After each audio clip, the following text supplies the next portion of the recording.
the first thing I wanted to show you just as like a, this is for Twitter, but you can use it with any app as well. It's just how to put something, take an app that you use a lot and put it on your front, your home screen. So you see right now that what I have on there is like, this one down here is Google. I have my camera on my front screen. I have my home screen, I should call it. I have my texting, I have my phone calls here. But let's say, I get really into Twitter. All right. And I'm like, I want that really close at hand so that I can look at that quickly. And you can, like I said, you can do this with any app that has one of these icons. And I'm showing you this on an Android phone. It's very similar on an iPhone. So what you can do is you're going to click on the app that you want to move, and you're going to hold your finger down there. All right.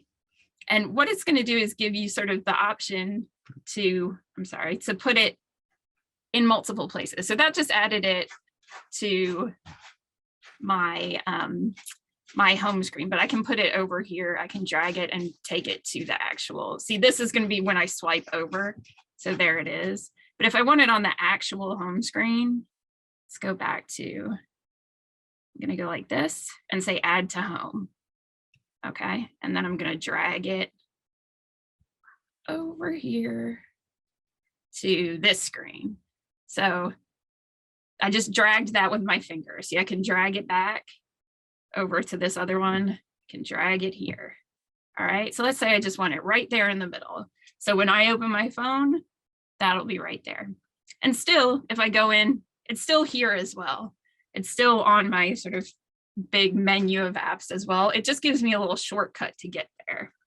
And again, you can do that with anything, any of these apps you can make on your home screen. So that's one way that you can sort of customize your phone so you have things really readily at hand that are the things that you want to see. All right, so let's go into Twitter. We're going to go into our Tech Talk account.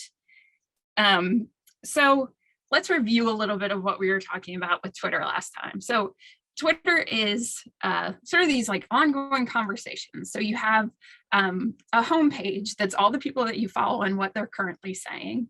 Where we are right now is on a thing that's saying for you. So Twitter is sort of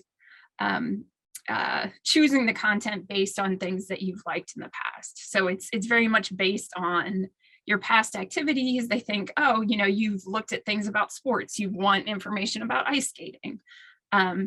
So you can be as sort of vocal or as not vocal at all on Twitter as you want. So once you make your Twitter account like we did, so I'm going to show us our Twitter account.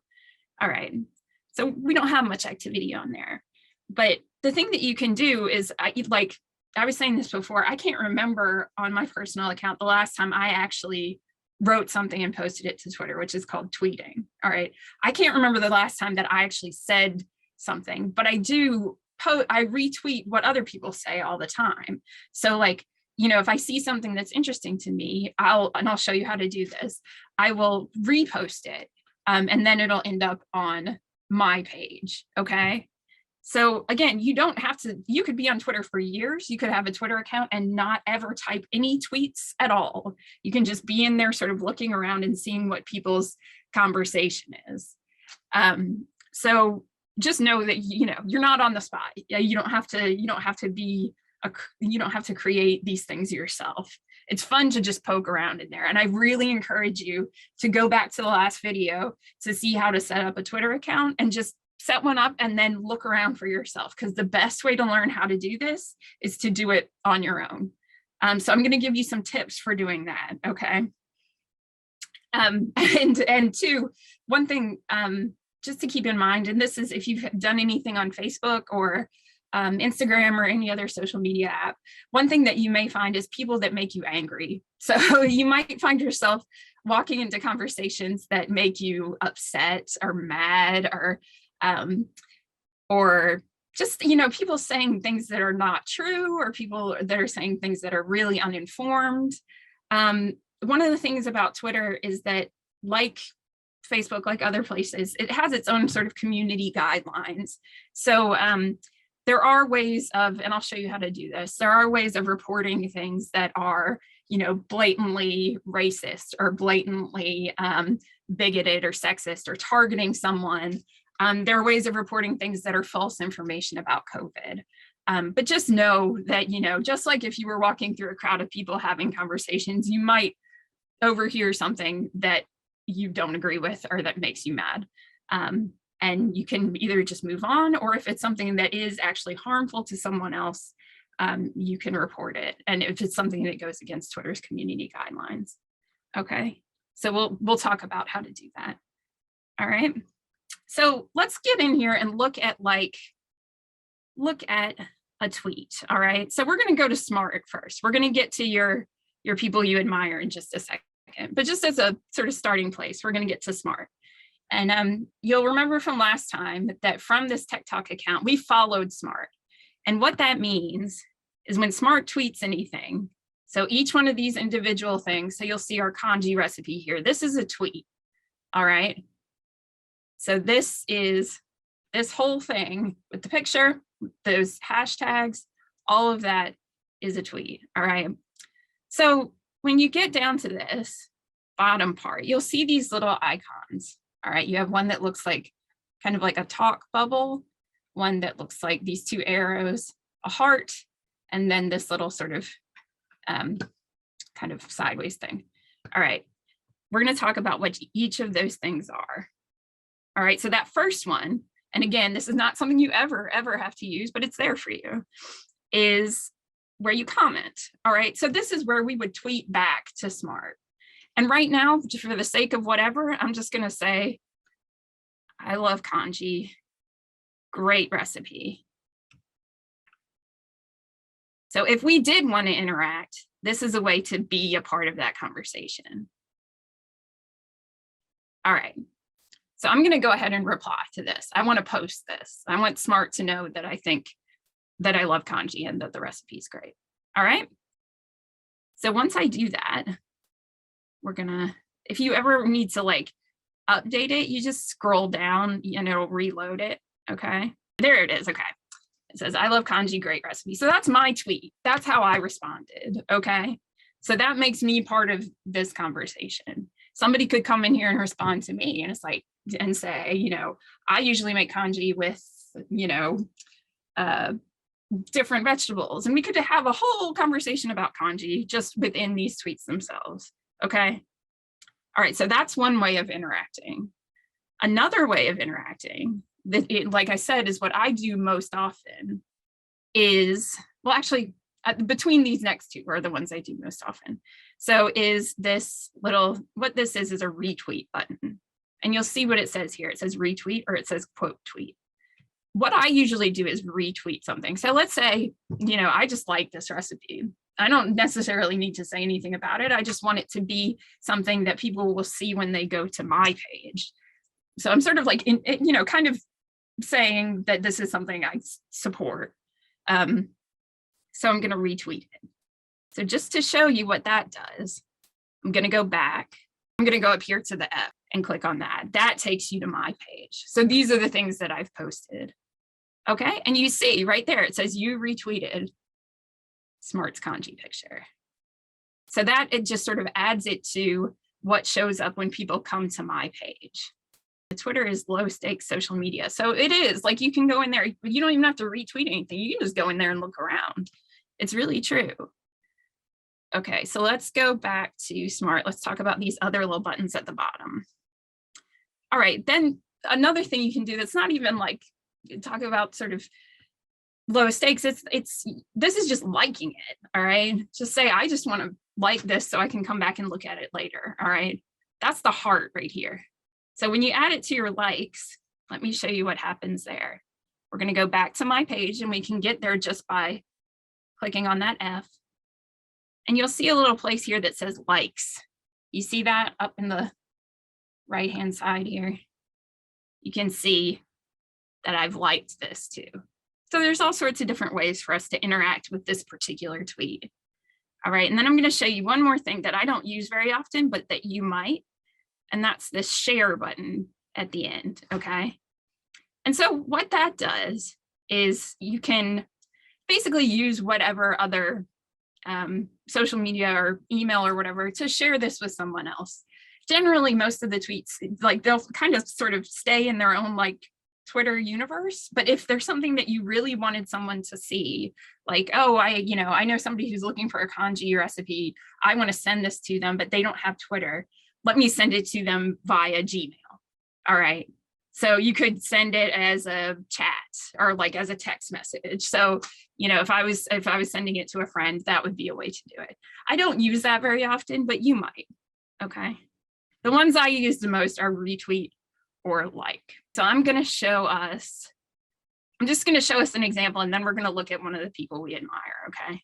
So we're going to look up this Twitter account called the Dodo. And you might have seen this on other social media.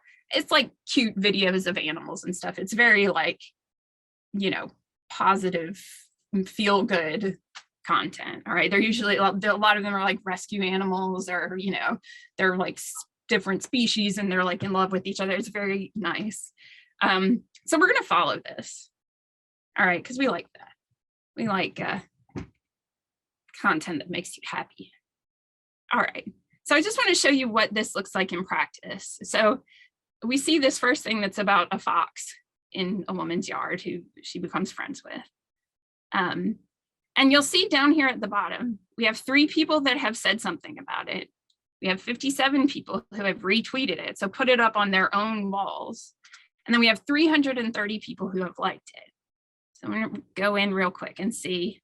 So we can watch the video.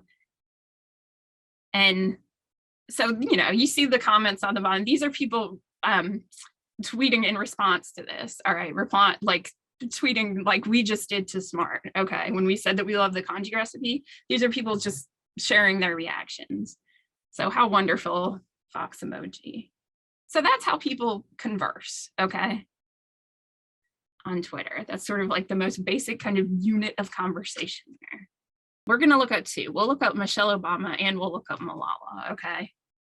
So this is a good place to start with people that you specifically want to follow on Twitter, okay?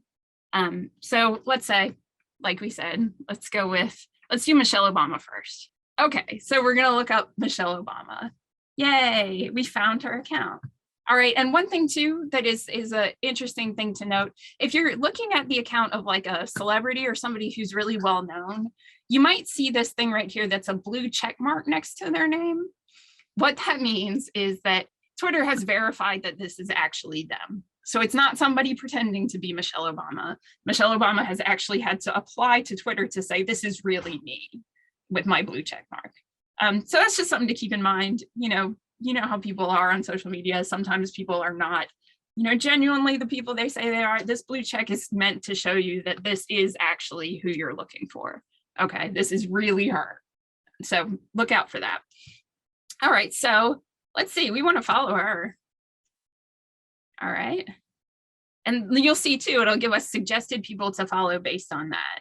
So we'll have like Hillary Clinton, we'll have Kamala Harris, we'll have Vice President Harris, we'll have, a bunch of people. So it's the people sort of in that political realm that have some sort of relationship ideologically or politically to Michelle Obama. All right. So let's see. So we start scrolling down her feed. She's talking about Aaron Jackson, who won the gold for speed skating. Very cool story. She's sending her sort of Valentine's love to President Obama. That's sweet. So, you can scroll down for a long time and it'll go back for a while. Let's just say, we want to like this post about Aaron Jackson, and we're going to retweet it because we want it on our wall. Okay. So let's go back and look what that looks like for us. So we're going to go back and we're going to click on that F to see our. So look, now on our wall, we have Michelle Obama's tweet, which we retweeted, and we have Smart. So we're sort of building up like our sort of wall of things that we have liked and retweeted, or that we have retweeted. And then if we go to our likes, you can see all the things we've liked too. So wait, I already had something about Aaron Jackson. So look, so those are our likes. Okay, so you can do this with anybody. You can do this with anything, basically. Okay, so let's try this with Malala. Let's add to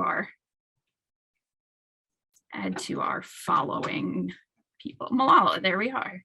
There's also, you'll see too, the Malala Fund, which is her NGO. So we want to follow Malala herself. I mean, we can look at both of these things, but let's just look at Malala herself. All right. So I already know I want to follow her too. So let's follow her. Okay. Again, it'll give us some suggestions of other places to follow, which I can look at. And then we can scroll down, and like she's talking about that Afghan educational activists, this Women Rise conversation. So there's lots of things to talk about here. Okay, so let's go, let's say we want to promote, like we think people should know that this this conversation is going on this website. So we're going to go ahead and retweet that. All right. And again, when it says retweet, we're going to hit retweet. So again, one more time, if we go back to our page, you'll see that we have Malala, Michelle Obama's tweet about Aaron Jackson, Smart's tweet about Kanji. So there we go. We're sort of amassing our presence here on Twitter. Quick, I want to talk about tagging people in posts. Okay, let's look at Malala's. All right, so you see here that, like, okay, let's look at this tweet. You see here that it has @Barack Pashtana on it. Okay, so that means she's tagged this person, Barack Pashtana, in this tweet. Okay, and that means that they'll see it. All right, so that means that, like, that will show up in their mention, so they will see that they've been mentioned in it. I'm just going to write a tweet of my own. So that plus sign there, just starting from nothing, I can write a tweet. All right, and I'm just going to tweet. It's just going to be text, and I'm going to say, I love @ remember, it's the @ sign that tells you smartuniversity.org. Okay, so you saw that was a drop down menu. I'm going to tag Smart, so then they'll see that I tagged them, so they'll see this comment. Okay, and that'll end up on my page. Okay, so that's a way that you include other people in the conversation as well. Okay, so you see these 3 dots at the top. I just want to show you that you have options here about who you can, you know, listen to or look at, or what you see on your feed. So I hit those 3 dots. So you can share the whole page. You know, you can do these things with lists, which is, you know, not something I do, but we could talk about that later if you wanted to. These are the ones I want to look at. These are the ones that are mute, block, and report. So if somebody's saying something that you just don't like and it's annoying and you keep seeing them, but it's not something that's actually targeting anybody, you can just mute them. And what that means is they're not going to come up on your feed. Okay. They're not going to get reported anywhere. You just won't see them. So if it's something that annoys you, feel free to just go ahead and mute if it's not something that's actively sort of destructive to somebody. If you block someone, all right, then you're not going to, like, you can't search for them. They're kind of like, it's one step past muting. Okay, like if you go to search for them, they're not, you know, they're just completely blocked. They're not going to see your stuff either. Okay. And then to report someone, that's what you would do if somebody was saying something that was like directly targeting somebody or harassing someone or being overtly racist. And if you go in there, I mean, I'm not going to report CNN because they're not doing any of those things. But if you go in there, it'll give you options. And basically, you know, if they're saying something abusive, if they're saying something that is abusive or hateful, you know, you want to tell Twitter about that because you're trying to keep them held to the same guidelines as everybody else in the community. So they're not, you know, being, they're not targeting people. Okay. Again, the best way for you to sort of figure out how you like to interact with this is to go in there and do it yourself, and sort of poke around on it yourself.